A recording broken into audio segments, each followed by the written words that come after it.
So think about what you want your little design stuffed animal plushie to look like. So I think that I'm gonna do mine sort of like that. And then I'm gonna have little feet, little triangle feet coming off of it. Little triangle arms, little triangle ears. So when you have your basic shape figured out, you're gonna have to add a little, like a half or quarter inch around the outside of it to be a seam allowance. So that will allow us to have a little extra space as we sew and not accidentally make our stuffed animal way smaller than we intend. Okay, so that's going to be my pattern. And then what I'll do is use this pattern and try to trace it out exactly the same on 2 different pieces of fabric.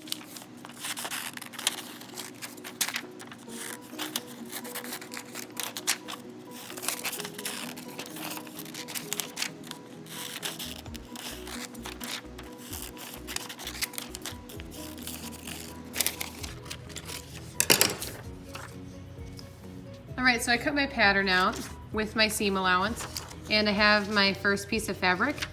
And what you might want to do, some of you with this felt, what you could do is take a marker and kind of trace around your pattern. And for some of you, that might be the easiest way. The other way that you can do it is taking pins, which I neglected to grab here before I started the video, but you can take pins like this and actually poke it through and then poke it back. So it looks like that. And you can do pins all the way around the outside to help hold your pattern steady. That's another way to do it. Those are in the sewing cabinet. But if this works for you, you can also just take a fine tip marker and go around the outside. And I don't have to worry about it being on the fabric because it's on the outside of my seam allowance, so it's all gonna be hidden anyway. Okay, so I'm gonna go ahead and cut this out.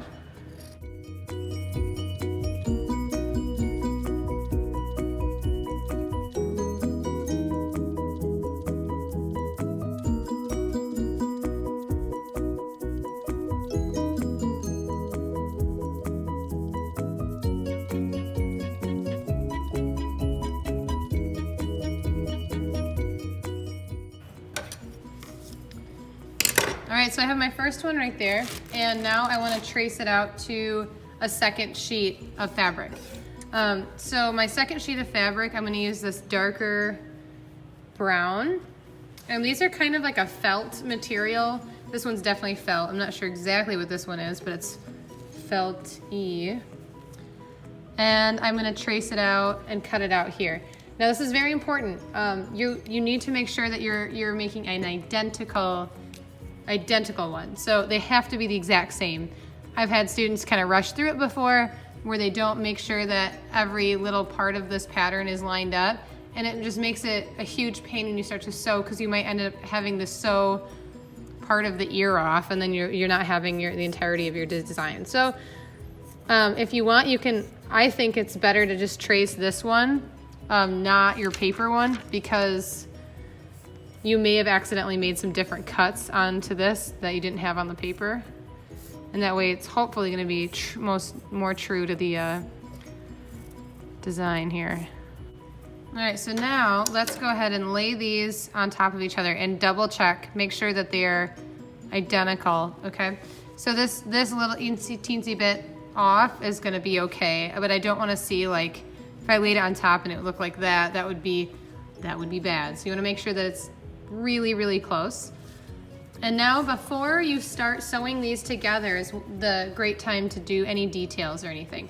So let's say that I want mine to have 2 button eyes. I want it to have a little triangle nose, a little mouth, and then maybe I want it to have a stripe across its abdomen of a different color. So if I wanted to have this stripe across the abdomen, I have this purple here. Now is a good time to sew that on before I do the finishing, sewing it all together as like kind of a little plushie. So I'm gonna cut off a little strip of purple here.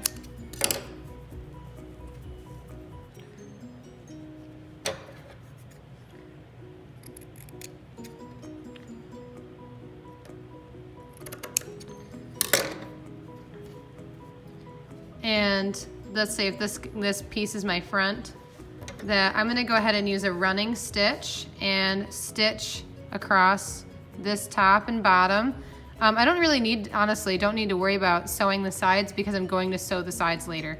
But you'll want to sew along the top and the bottom, and then pick out what buttons you want for your eyes and sew those on, because if you try and sew the front and the back together, it's going to be so much harder for yourself to like sew little buttons and details on.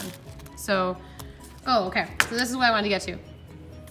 We have several different types of thread, and I want to show you the difference between them. 3 different types of black thread here.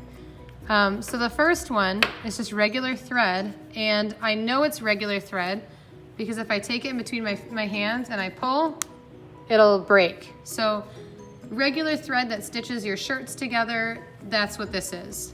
It's pretty strong for stitching, but it's not ideal. Let's say if you have a little 3-year-old tearing on a button, it might just pop the button off. So that's where we have button thread. And I know not all of our thread is labeled. Like this one, you can kind of tell it says button.